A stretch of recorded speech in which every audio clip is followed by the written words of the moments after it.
안녕하세요, 리본카 전여빈입니다. 요즘 들어서 자동차의 구동 방식이 이렇게나 다양했던 적이 있나 싶을 정도로 엄청 다양해요. 최근 들어서 현대자동차 만드레드 하러 부사장도 지금은 내연기관 기반의 하이브리드 차량이 대세지만 향후에는 전기차와 EREV 차량을 주로 생산하겠다라고 공언을 했잖아요. 그래서 오늘은 EREV라고 하는 차량이 도대체 어떻게 구동을 하는 건지 간단하게 알아보고, 과연 그 EREV가 한국에 어울리는 방식인지 한번 이야기를 해보도록 하겠습니다.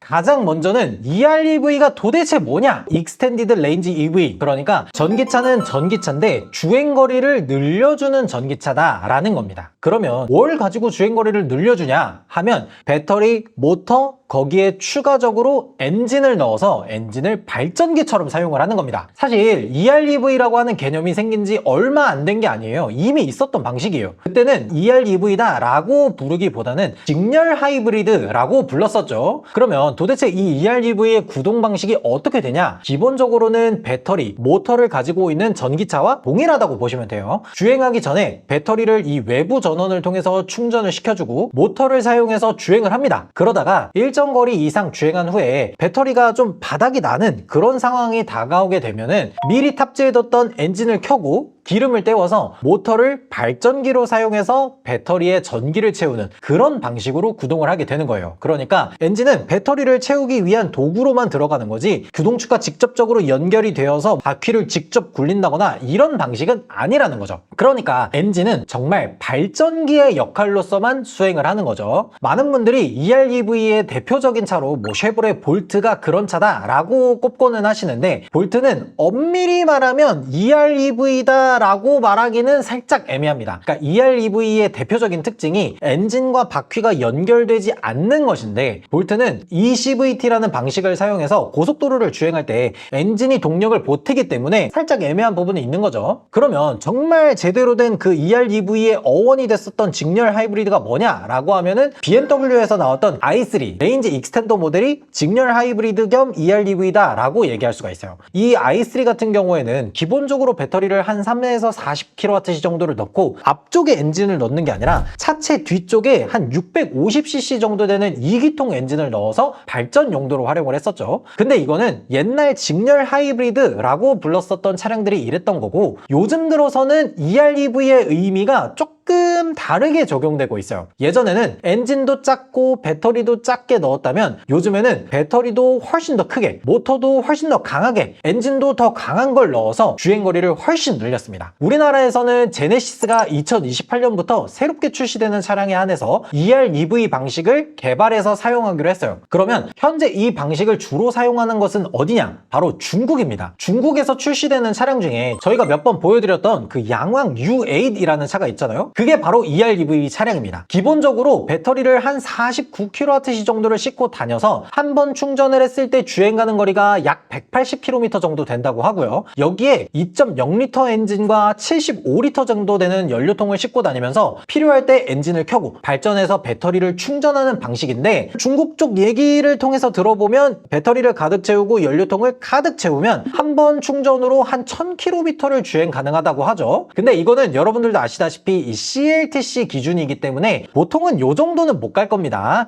왜냐면 양왕 U8 같은 경우에는 공차 중량이 한 3.5톤 정도 되기 때문에 전비가 그렇게 잘 나오는 편은 아니에요. 그러니까 정리를 좀 해보자면, 평소에 출퇴근하는 근거리를 주행할 때에는 집에서 배터리를 충전하고 그 배터리로만 다니면 되는데, 장거리를 가야 할 때 내가 뭐 한 800km, 700km 뭐 이렇게 뛰어야 돼. 이런 상황에서는 배터리도 가득 채우고 주유도 가득해서 한 번 충전으로 약 1000km 정도를 주행하겠다는 거예요. 근데 왜 하필 중국에서만 이런 차량들이 유별나게 나오는 거냐라고 하면은, 이거는 시장 상황을 조금 봐야 됩니다. 중국은 어떻게 생겼어요? 땅이 굉장히 크고 넓잖아요. 이 도시에서 저 도시로 움직이려고 하면 보통 주행거리가 한 4에서 500km 정도는 기본으로 나옵니다. 여기서 조금 더 간다 그러면 한 6, 700km를 차로 움직여야 돼요. 그러면 일반적인 전기차로 주행을 한다라고 하면 이 거리가 당연히 힘들겠죠. 물론 정말 먼 미래에는 한 번 충전으로 1000 3km를 간다거나 하는 차가 나오겠지만 지금 당장에는 그런 차가 없으니까요. 그래서 EREV 전기차가 중국에서 많이 출시가 된 거예요. 양왕 UA뿐만 아니라 뭐 리오토라든지 아니면 다른 브랜드들도 EREV 차량들을 꽤나 많이 출시하는 편이에요. 근데 여기서 또 EREV가 갈리는 부분이 뭐냐면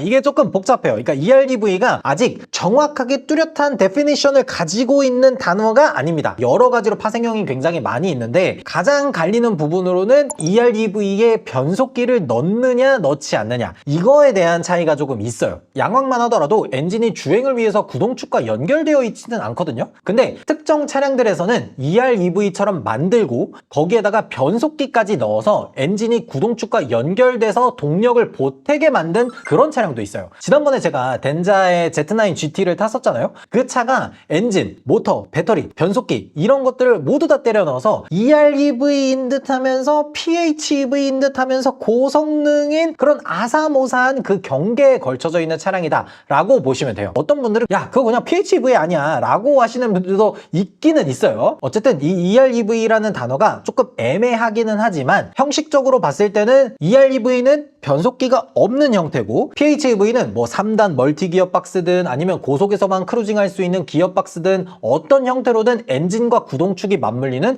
변속기가 탑재된 차량이다 라고 구분하면 될 것 같아요. 그러면 과연 이 EREV가 전기차의 장점을 모두 커버한 아주 대단한 포지션의 자동차냐? 장점만 있냐? 라고 하면은 그건 아닙니다. EREV가 현 시점에서 조금 보완해야 할 것들에 대해서 잠깐 이야기를 해보면요. 일단 신경 써야 될 부분이 굉장히 많습니다. 전기차 같은 경우만 하더라도 배터리, 모터, 그걸 관리하는 BMS라는 시스템 크게는 요 세 가지 정도만 신경을 쓰면 돼요. 나름 단순한 편이에요. 근데 EREV는 여기에 엔진이 하나 추가가 되기 때문에 기본적으로 엔진이 돌아감으로 인해서 교체를 해줘야 되는 소모품류가 훨씬 더 많아집니다. 보통 우리가 내연기관을 운행한다 라고 하면은 한 1만 킬로미터 정도마다 엔진 오일 그리고 엔진 오일 필터 뭐 이런 것들을 계속해서 교체를 해줘야 되잖아요. 이런 것들도 EREV에서 마찬가지로 적용이 됩니다. 거기에다가 엔진이 돌아가고 이 발전을 시작하는 이 순간부터 이 엔진이 어떻게 구동이 되고 어떤 RPM에서 작동을 하고 이걸 어떻게 모터로 발전을 시켜서 어떻게 배터리를 넣고 이 로직 시스템이 관리를 해줘야 되는 부분들이 훨씬 더 많아지는 겁니다. 이게 끝이 아니에요. 다음으로는 배터리의 크기가 생각보다 더 크다는 겁니다. 그러니까 쉽게 얘기하면 한 캐스퍼 EV 정도에 들어갈 법한 배터리를 지니고 있어야 됩니다. 그러니까 기본적으로 4에서 50kWh에 해당하는 배터리가 무겁게 들어가 있겠죠. 그러다 보니까 무거운 배터리, 모터, 엔진, 변속기 이렇게 모두 가지고 있는 차량 예를 들어서 덴자 Z9 GT 같은 차량은 이 모든 것들이 다 들어가 있으면서 대형 세단 정도의 크기예요. 그러다 보니까 공차 중량이 대략 한 2.8톤 정도가 됩니다. 그러니까 대형 세단 정도인데 2.8톤이면 공차 중량이 상당히 무거운 편이겠죠. SUV도 아닌데 확실히 일반적인 우리가 생각하는 내연기관 대비해서는 전비라든지 연료 효율이라든지 이런 것들이 좀 더 떨어지겠죠. 마지막으로 엔진의 발전 효율이 사실 그렇게 가성비가 좋다고 얘기할 수는 없습니다. 우리가 보통 1리터의 가솔린이 화학적인 에너지 상태로만 봤을 때 몇 kWh가 나오냐라고 하면은 한 9.5kWh 정도 된다라고 이야기를 합니다. 그러니까 1리터의 석유를 태우면 한 9.5kWh 정도의 에너지를 얻을 수 있다라고 얘기하는 거예요. 그런데 여러분들도 아시다시피 엔진의 효율이라는 게 100%가 아니잖아요. 요즘 기술이 정말 좋아져서 뭐 어떤 특정한 엔진들은 40%다 50%다 이렇게 얘기하는데 그거는 정말 특정 상황에 있는 엔진들이 그런 거고 보통 대략 한 30에서 35% 정도 된다라고 보시면 돼요. 그러면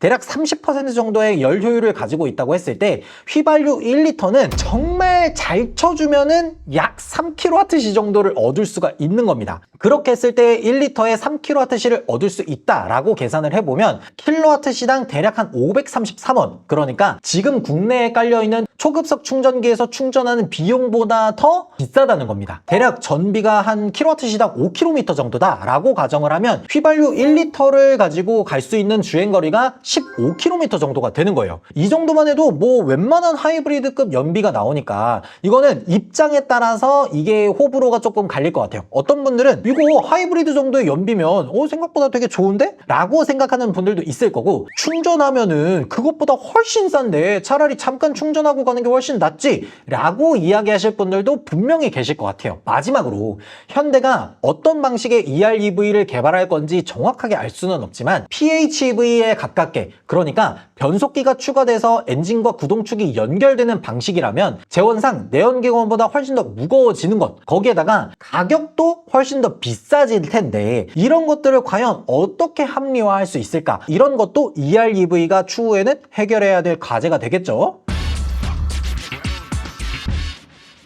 명확하게 장단점이 구분되어 있는 이 EREV라는 자동차가 한국 시장에 어울릴까? 제네시스가 EREV를 만드는 게 과연 맞을까? 라고 질문을 해보자면 저는 일단 조금 애매한 포지션이 되지 않을까라고 생각합니다. 그러니까 중국이나 미국처럼 정말 땅덩이가 넓은 나라다 라고 하면은 EREV라는 자동차가 필요하다라고 얘기를 할 수 있을 것 같아요. 그런데 한국은 그래봤자 뭐 서울에서 부산 가면 한 400km 정도? 그것보다 조금 더 먼 곳, 뭐 예를 들어서 정말 동쪽 끝에 위에 뭐 속초나 이런 데서 출발해서 해남 땅끝마을 간다 이러면은 한 600km 정도가 나오죠. 근데 여러분들도 아시다시피 요즘 최신형으로 나오고 있는 전기차 같은 경우에는 보통 한 번 충전했을 때 주행 가는 거리가 500km 정도는 그냥 나옵니다. 차체가 굉장히 가볍다라고 하는 EV3 같은 경우에는 80kWh 정도 배터리를 실어서 600km 정도를 가죠. 어차피 내가 한 600km 정도를 주행을 할 때 운전을 6시간, 7시간 주구장창 계속해서 하는 게 아니라 중간중간 잠깐 휴게소에 내려서 충전 한번 해주면 사실 600km를 가는 데 있어서 전기가 부족해서 못 간다라고 하는 상황은 웬만하면은 일어나지 않을 거예요. 그러면 어떤 분들은 이렇게 얘기하실 수도 있어요. 야, 그거 어차피 배터리 들어가 있는데 그냥 충전하면서 전기차처럼 쓰면 되지 라고 하실 수도 있는데 기본적으로 EREV다 라고 하면은 양왕 UA처럼 정말 초대형 SUV다 라고 하지 않는 이상 보통은 한 40kWh 정도의 배터리가 들어가게 되거든요. 근데 보통 우리가 일반적으로 배터리를 어떻게 사용을 하는지 보면은 한 20%에서 80%의 잔존 배터리량을 유지를 하려고 노력을 많이 합니다. 그러면 전체 배터리의 60% 정도만 일반적으로 사용을 하는 거예요. 그러니까 한 40kWh 정도의 배터리를 써서 주행 가는 거리가 200km다 라고 하면 우리가 일상적인 생활에서 사용할 수 있는 배터리가 60%, 그러니까 120km 정도만 일상적으로 주행을 할 수가 있다는 거예요. 그러니까 배터리로만 주행할 수 있는 거리가 생각보다 너무 작고 충전을 좀 자주 해줘야 된다는 점이 있다는 거죠. 그러니까 정리를 좀 해보자면 EREV는 장거리를 갈 수 있는 전기차다 라는 장점도 분명하지만 관리해줄 부분도 많고 가격도 조금 비싸고 무거워지는 단점도 명확하게 있다는 거예요. 제네시스에서는 향후 2028년부터 새롭게 풀체인지될 G80, 뭐 GV80, 그리고 뭐 G90